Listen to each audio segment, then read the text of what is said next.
निर्मल मन के तत्वों को की तात्विक व्याख्या सरलतम ढंग से करने के लिए मैंने सुंदरकांड को चूज किया है।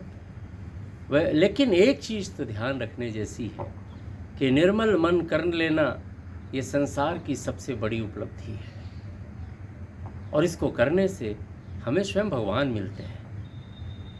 सारी चीज़ें संसार की भगवान ने जिस पर कृपा करी है उसको केवल साधु बाबा नहीं बना दिया है। विभीषण पे कृपा किया, राजा बना दिया। सुग्रीव पे कृपा करी, राजा बना दिया। हनुमान जी पर कृपा करी, अयोध्या का राजा बना के चले गए। तो निर्मल मन रामचरितमानस का एक गूढ़ रहस्य है, और इसको समझ लीजिए। बस इतना ही रामचरितमानस में कहा गया है। बहुत सारे दृष्टांत हैं, लेकिन इसमें एकमात्र एम जो मुझे लगता है वो निर्मल मन है। वो करने का एक तरीका है इसमें। भगवान ने, राम ने विभीषण को शरणागति दिया है, लंका का राज दिए हैं, घोषित किए हैं, और विभीषण के साथ बैठकर भगवान राम सुग्रीव को साथ में लिए हैं। सारा वानर दल, जामवंत, हनुमान जी बैठे हैं। समुद्र पार करने की मंत्रणा होती है। समुद्र की परेशानियाँ, उसकी गहराई, नाना प्रकार के खतरनाक जीव जंतु के बारे में भगवान आगाह करते हुए सुझाव मांगते हैं। विभीषण ने कहा, समुद्र आपके गुरु हैं, प्रभु तुम्हार कुल गुरु जलधि, कहाँ ही उपाय विचार, बिनु प्रयास सागर तरह सकल भाल को विचार। कुल गुरु है समुद्र, इन्हीं से आप पूछ लीजिए कैसे जाना है। और आपको कुल गुरु की प्रार्थना करनी चाहिए। लक्ष्मण को यह सुझाव अच्छा नहीं लगा। उन्होंने कहा, कादर मन कहूँ एक अधारा, दैव दैव आलसी पुकारा। दैव दैव चिल्लाना युद्ध के टाइम में ये आलसी लोगों का काम है। हे प्रभु, आप अपने वाण से समुद्र को सुखा दीजिए और सारी सेना उस पार हो जाएगी। भगवान राम मुस्काए हैं, दोनों के तरफ हाथ फेरते हुए बोला, ऐसे ही करब धरहु मन धीरा। अस कहि प्रभु अनुजहि समुझाई, सिंधु समीप गए रघुराई। प्रथम प्रणाम कीन सिरुनाई, बैठे पुनि तट दर्भ डसाई। अब ये वो काम कर रहे हैं जो विभीषण ने कहा था, और भगवान ने जलधि को, समुद्र को प्रणाम कर, कुशासन लगाकर प्रार्थना के लिए बैठ गए और उससे रास्ता मांगते हैं। और इधर क्या हुआ, जैसे ही भगवान वहाँ पे बैठ गए, सब वानर दल उनको रक्षा में बैठ गया है, और रावण के दूत वहाँ पर प्रकट हुए। जब ही विभीषण प्रभु पई आए, पाछे रावण दूत पठाए। सकल चरित तिन देखे, धरे कपट कप दे। प्रभु बिन हृदय सराहहि, सरना गति पर ने। अब एक थॉट आता है, सदचरित देखकर मन निर्मल होता है। सदचरित, जैसे भगवान राम का चरित्र देखकर, सुनकर मन निर्मल होता है। अब वो जो रावण के दूत आए थे उनका भी मन निर्मल हो गया। वे ऐसे विभोर हुए कि अति सप्रेम गा विसरि दुराऊ, और पहचान लिए गए।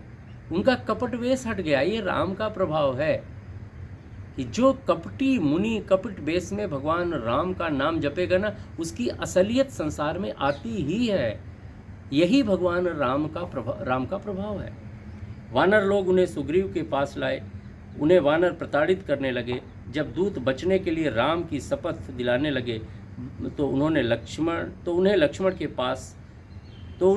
अपने पास हंसकर बुलाते हैं एवं वानरों के बंधन से छुड़ाते हैं।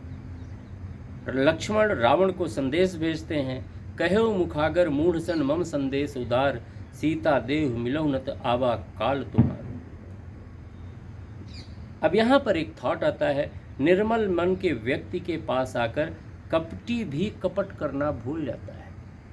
निर्मल मन का व्यक्ति एक बहुत बहुत गूढ़ रहस्य है। अगर हमारे मन के अंदर निर्मलता सही मायने में आ गई ना, तो हमसे कोई कपट नहीं कर सकता। निर्मल मन के व्यक्ति के पास आकर कपटी भी कपट भूल जाता है। निर्मल मन का व्यक्ति जो कहता है वह अवश्य होता है।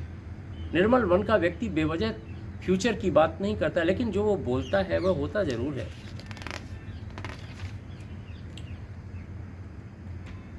इस रास्ते पर दूत रास्ते पर राम की प्रशंसा करते हुए लंका आते हैं। रावण उनसे राम दल का समाचार पूछता है। विभीषण का उपहास करते हुए उसका समाचार पूछता है। फिर राम लक्ष्मण का समाचार पूछता है एवं उपहास करता हुआ अपनी महिमा का वर्णन करता है। रावण के दूत उसे समझाते हुए कहते हैं, राम अवतार हैं, कृपा करके सीता को वापस देकर राम की शरण में चले जाएं, आपका कल्याण होगा। नहीं तो रावण दल से राम का दल बहुत भारी है। रावण उन्हें लात मारकर निष्कासित करता है। दूत राम की शरण में आते हैं और सुगति को प्राप्त करते हैं। अब एक चीज मान के चलना कि आपका तिरस्कार कौन सा व्यक्ति करता है। बहुत कोई सज्जन तिरस्कार करे तो ठीक नहीं है आपके, लेकिन कोई दुर्जन व्यक्ति अगर आपका तिरस्कार करे तो आप भगवान की तरफ चले जाओगे, आपका मन निर्मल होगा। जिससे ठीक है, तिरस्कार सत्ताएं कई बार बहुत निर्मल नहीं होती हैं। अगर उनके द्वारा अगर आपका कभी तिरस्कार हो तो निश्चित रूप से आप भगवान की तरफ चल जाओगे। यह तिरस्कार कई बार निर्मलता का कारण बनता है। लेकिन आप भगवान की तरफ ना भी गए तब भी आपका मन निर्मल होगा। अचानक राम ध्यान एवं प्रार्थना मुद्रा से क्रुद्ध होकर उठते हैं और बोलते हैं, विनय न मानत जलधि जड़ गए 3 दिन बीत, बोले राम सकोप तब भय बिन होए न प्रिय। लक्ष्मण मेरा बाण लाओ, मैं समुद्र को सुखा देता हूँ। और गुस्साए राम से नीति शास्त्र बरस पड़ा और बोले, सठ सन विनय कुटिल सन प्रीति, ये हम सब के लिए है, ऐसा नहीं करना है। सठ सन विनय कुटिल सन प्रीति, सहज कृपण सन सुंदर नीति, ममता रथ सन ज्ञान कहानी नहीं कहनी है। अति लोभी सन विरत बखानी नहीं बखानना है। क्रोधी सन कामी हरि कथा नहीं कहनी है। ऊसर बीज बय फल जथा, ऐसा नहीं करना है। बोले भगवान ने जितना रीति थी वो मैंने कर लिया और इस समुद्र से मैं रास्ता मांग रहा हूँ। तो अब इनके साथ अगर आप ऐसा काम करोगे जो नहीं करना है तो वही रिजल्ट आएगा। जैसे ऊसर जमीन, बंजर जमीन में आप बीज डालो तो कोई पेड़ नहीं निकलेगा। ऐसे इन लोगों के साथ व्यवहार करने पर काम होता है। भगवान राम क्रुद्ध हुए और उन्होंने लक्ष्मण जी से बाण मांगा है। लक्ष्मण बाण सरासन आनु, 100 बारिध विशिक्र सानु। अरे लक्ष्मण जी तो तैयार ही बैठे थे, बोले मैं तो पहले ही कह रहा था बाण लो, सुखा दो आप इसको। भगवान राम अग्नि बाण उठाए हैं और उस अग्नि की बाण की तड़प से समुद्र सूखने लगा है। उसके में रहने वाले जीव जंतु मरने लगे हैं और समुद्र अपने जीवों को जलता देख समुद्र मानव रूप में आकर भगवान राम से विनती करता है और कहता है, गगन समीर अनल जल धरनी, इनकर नाथ सहज जड़ करनी। प्रभु आयसु जेहि कहूँ जस आई, सो तहि भांति रहे सुगलाई। प्रभु भल सिकीन मोहि सिक दीनी, मर जादा पुनि तुम्हारी कीनी। और मैं आपके प्रताप से, आपके कहने से मैं सूख जाऊंगा, इससे आपका ही विधान टूटेगा प्रभु। जैसी आपकी आज्ञा हो वैसा ही मैं करने को तैयार हूँ। अब एक सुविचार आता है, क्रोध से घिरे व्यक्ति को निर्मल वचन कहने से उसका मन शांत होता है। भगवान क्रुद्ध थे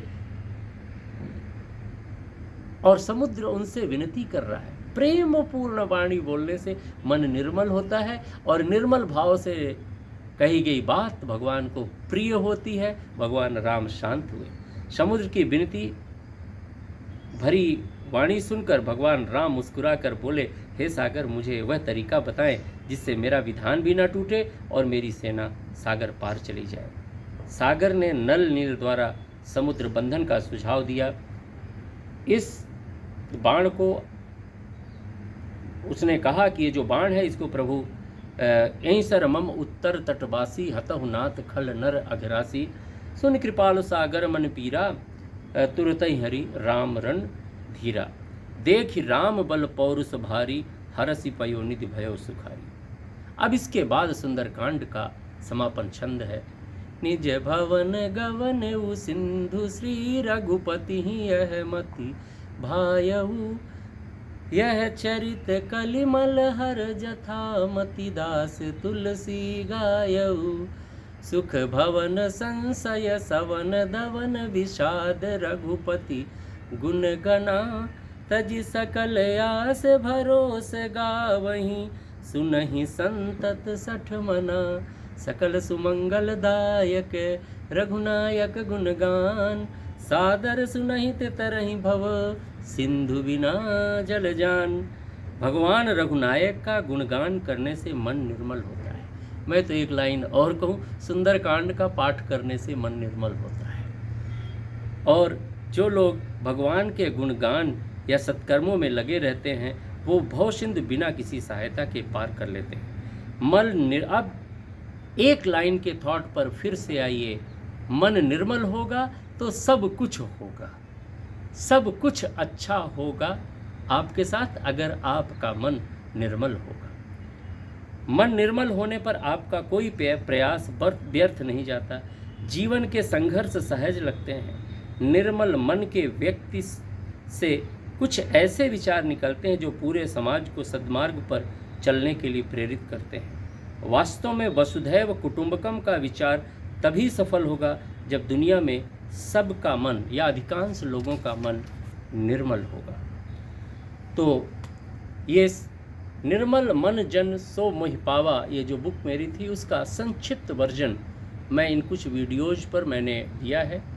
इसका बुक का रिटर्न वर्जन कब तक आएगा आई डोंट नो, बट ये एक चीज़ देखना है कि निर्मल मन जन सो मोहि पावा, मोहि कपट छल छिद्र न भावा। मैं केवल ये कहूँगा कि ज़िंदगी में उच्चतम स्थान पर पहुँचने के लिए, जीवन के सारे रहस्यों को समझने के लिए बहुत ज़रूरी है हमारा मन निर्मल हो।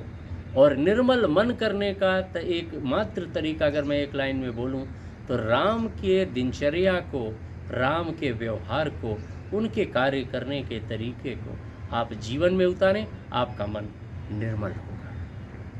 लेकिन एक छोटा सा मंत्र तो दे ही दूँ, बच्चों छुट्टी का टाइम है तो ये आप करना शुरू कर दीजिए। भगवान का एक रूटीन, प्रातः काल उठ के रघुनाथा मातु पिता गुरु नावहि माथा। सवेरे सवेरे जब आप उठो, मम्मी पापा से ठीक है आप good morning good evening good morning बोलते हो, मैं ये कह रहा हूँ कि उनका चरण स्पर्श प्रणाम करो। इससे आपका मन निर्मल होगा और इसका प्रत्यक्ष फल आपको 10 दिन के अंदर दिखेगा। It's all. जय सिया राम।